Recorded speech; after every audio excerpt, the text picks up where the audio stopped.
The Johnson family reunion was in full swing at Riverside Park's community center, with 3 generations of my extended family gathered around folding tables covered in potluck dishes and decades of accumulated grievances.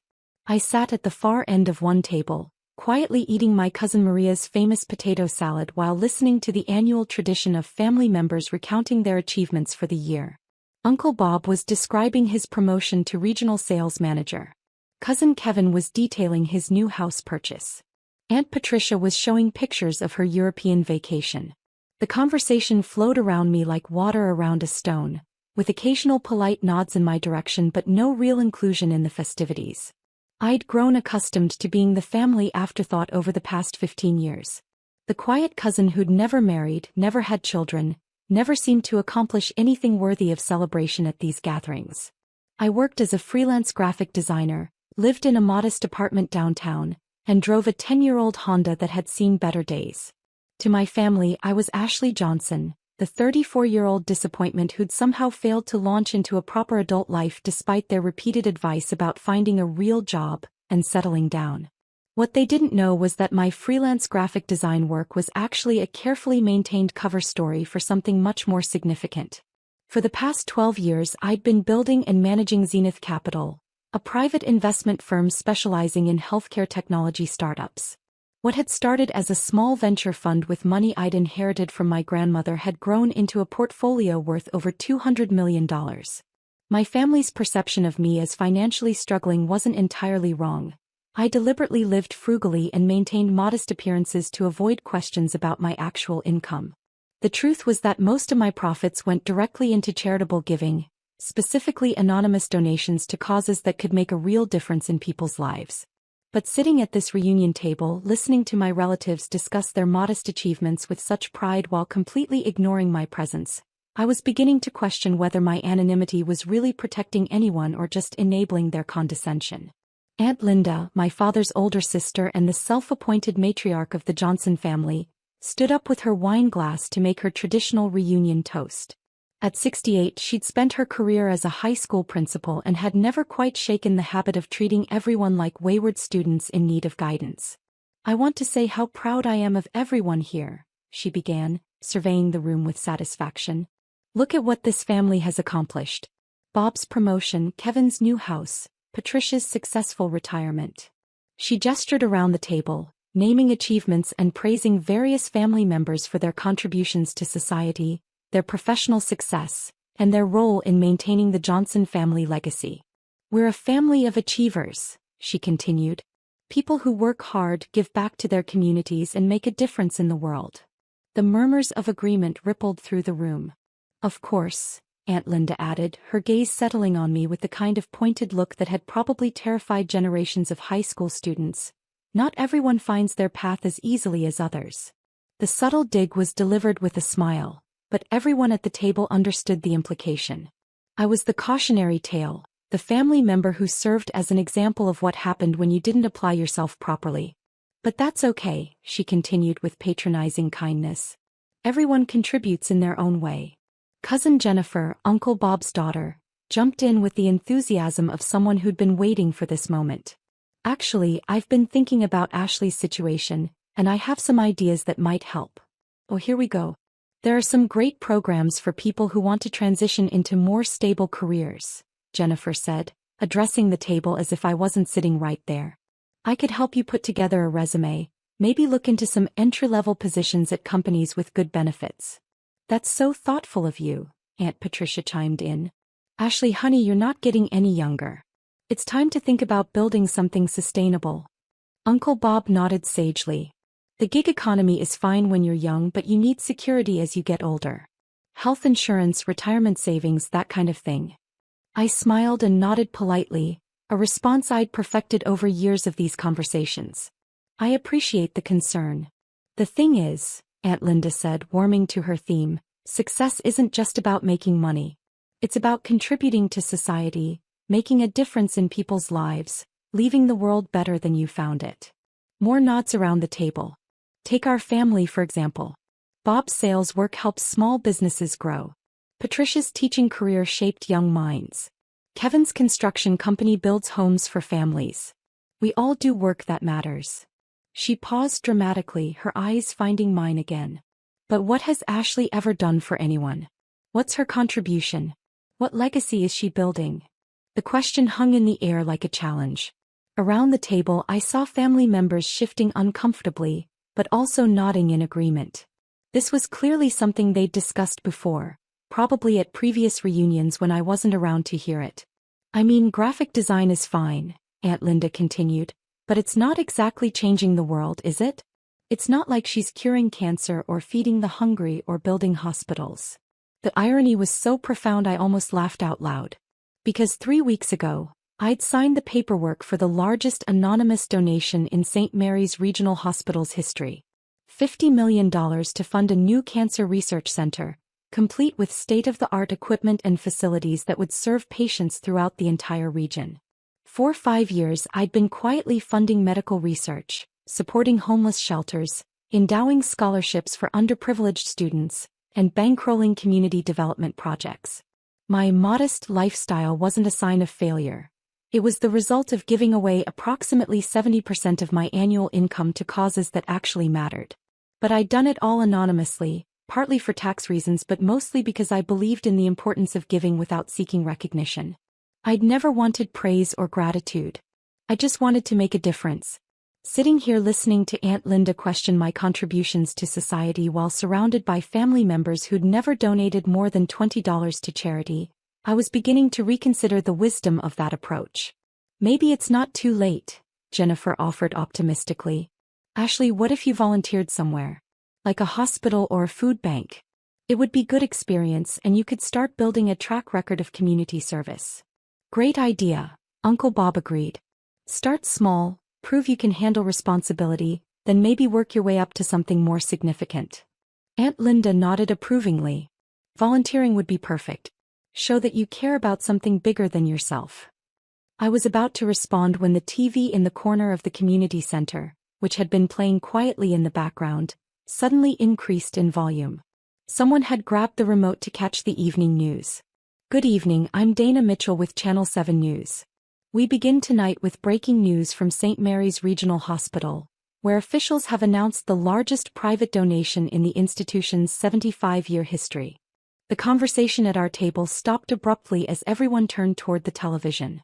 A $50 million gift from an anonymous donor will fund the construction of the Johnson Cancer Research Center, a state-of-the-art facility that hospital officials say will revolutionize cancer treatment throughout the region. I felt my stomach drop as I heard my grandmother's maiden name attached to the research center. The donation paperwork had included a request to name the facility after my grandmother, who died of cancer when I was 12. Hospital CEO Dr. Margaret Foster says the donation came with a heartfelt letter explaining that the donor had lost a beloved grandmother to cancer and wanted to ensure that other families wouldn't have to endure the same loss. The camera cut to Dr. Foster standing in front of the hospital, holding a large ceremonial check. This generous gift will allow us to recruit world-class researchers, purchase cutting-edge equipment, and provide hope to thousands of cancer patients who might otherwise have limited treatment options, Dr. Foster said. Back in the news studio, Dana Mitchell continued. The mysterious donor has remained anonymous throughout the process, but hospital officials have now decided to reveal their identity in order to properly thank them for this extraordinary generosity. My blood turned to ice. We can now report that the $50 million donation came from Ashley Johnson, a local philanthropist whose quiet generosity has been supporting community causes for years.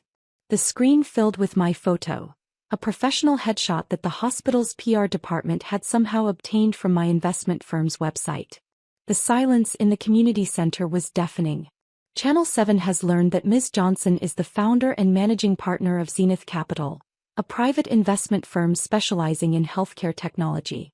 Sources close to the hospital say this is not her first major donation, but rather the latest in a long history of anonymous charitable giving. I could feel every pair of eyes in the room turning toward me, but I kept staring at the television screen, watching my carefully constructed anonymity evaporate in real time. The Johnson Cancer Research Center is expected to break ground next spring and will be fully operational within 3 years. Dr. Foster says the facility will serve patients throughout the tri-state area and will likely attract some of the world's leading cancer researchers. The news segment ended and moved on to weather, but nobody in the community center was paying attention to the forecast. The silence stretched for what felt like an eternity. Finally, Aunt Linda found her voice. "Ashley." Her tone was completely different from the condescending authority she'd wielded just minutes earlier. Did they just say you donated $50 million? I looked around the table at my family's shocked faces. Uncle Bob's mouth was hanging open. Jennifer looked like she'd seen a ghost. Cousin Kevin was frantically checking his phone, probably trying to verify what we'd all just heard. "Yes," I said quietly. "But how?" Aunt Patricia stammered. "Where did you... $50 million. The investment firm they mentioned. Zenith Capital. I've been building it for 12 years. Building it how?" Uncle Bob asked, his voice barely above a whisper. "Healthcare technology investments. Medical device startups, pharmaceutical research, biotechnology companies. It turns out there's quite a lot of money to be made in helping develop treatments that save lives." The irony wasn't lost on me that I was explaining my success to people who'd just finished lecturing me about the importance of contributing to society. "But you live in that little apartment," Jennifer said, confusion evident in her voice. "You drive that old car. You always seemed poor." I suggested. Unsuccessful.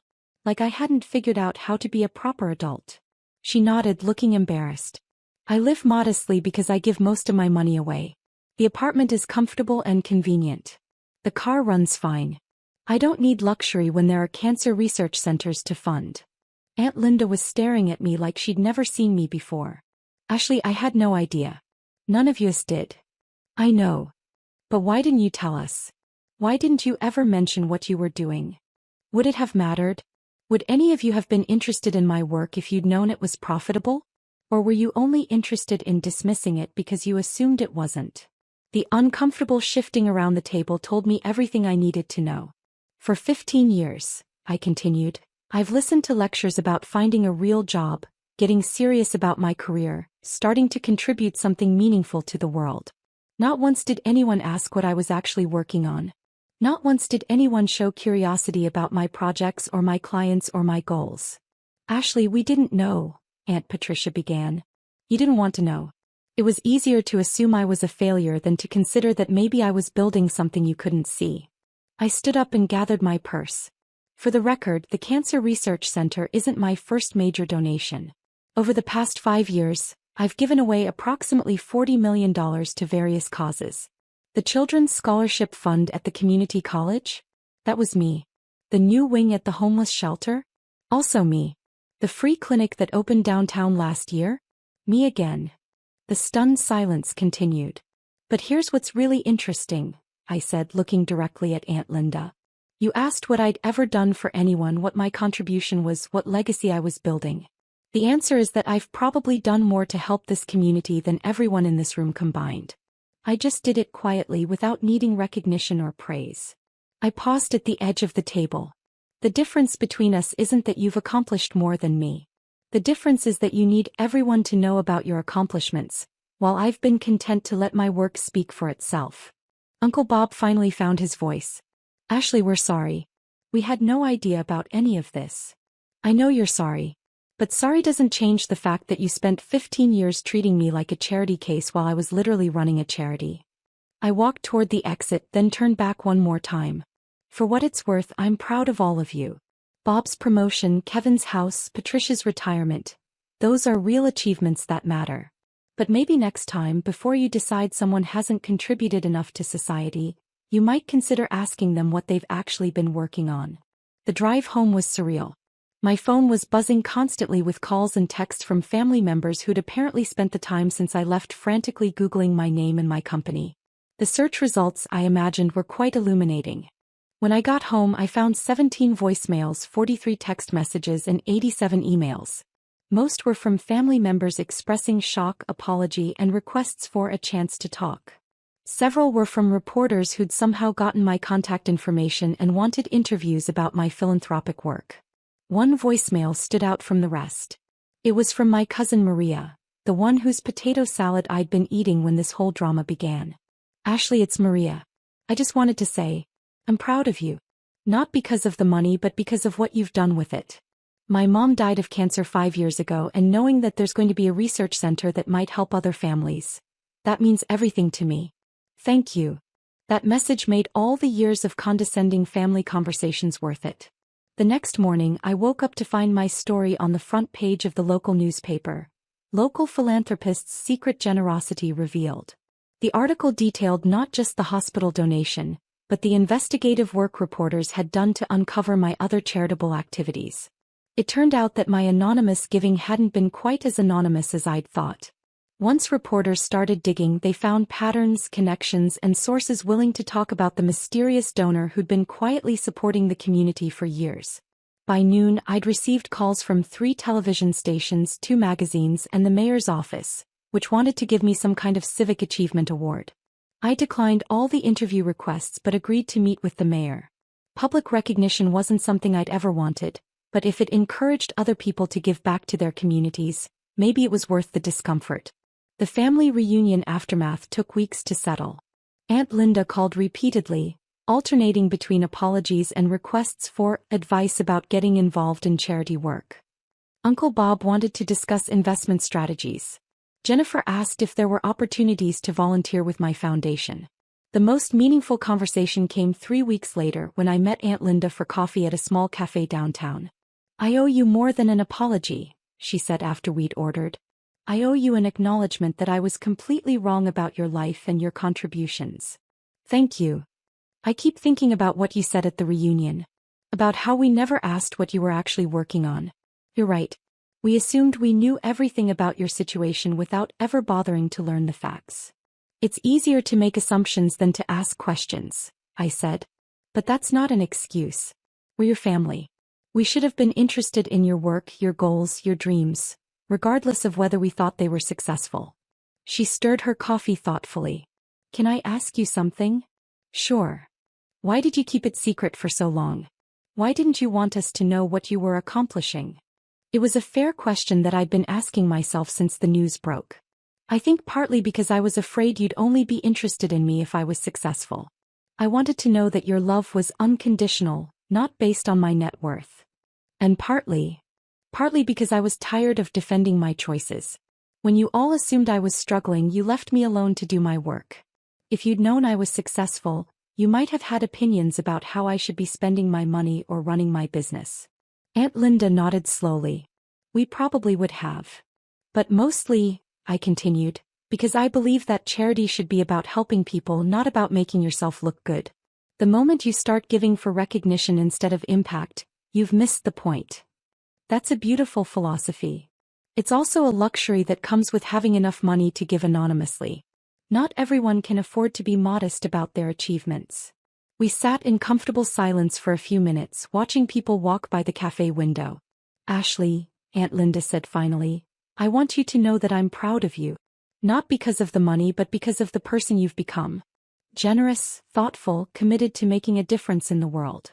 Thank you. That means a lot. And I want you to know that you'll always have a place at our family table, regardless of your bank account. I appreciate that. But I also hope you'll consider being more open about your work going forward. Not for recognition, but because the rest of us could learn from your example." 6 months later, at the next Johnson family reunion, the dynamic was completely different. Instead of lectures about finding a real job, I fielded questions about impact investing, philanthropic strategy, and the most effective ways to support community causes. Uncle Bob had started volunteering at the food bank. Jennifer was organizing a charity drive at her office. Even Aunt Linda had joined the hospital's development board, using her educational background to help with fundraising strategy. When it came time for the traditional toast, Aunt Linda stood up with her wine glass and looked directly at me. "To Ashley," she said, "who taught us all that the most important contributions are often the ones nobody sees." The applause was warm and genuine, but what mattered most was that it came from a place of understanding rather than condescension. As I drove home that evening, I reflected on how much had changed since that awkward news segment had revealed my secret. I was no longer anonymous, but I was also no longer invisible to my own family. Sometimes the most powerful thing you can do isn't hiding your light under a bushel. It's letting people see what they've been overlooking all along. The Johnson Cancer Research Center broke ground 8 months later. At the ceremony, surrounded by my family and hundreds of community members whose lives would be touched by the facility, I realized that maybe recognition wasn't such a terrible thing after all. As long as it led to more giving, more caring, and more families like mine learning to see each other clearly, it was worth every moment of discomfort. After all, what good is making a difference if nobody else is inspired to do the same?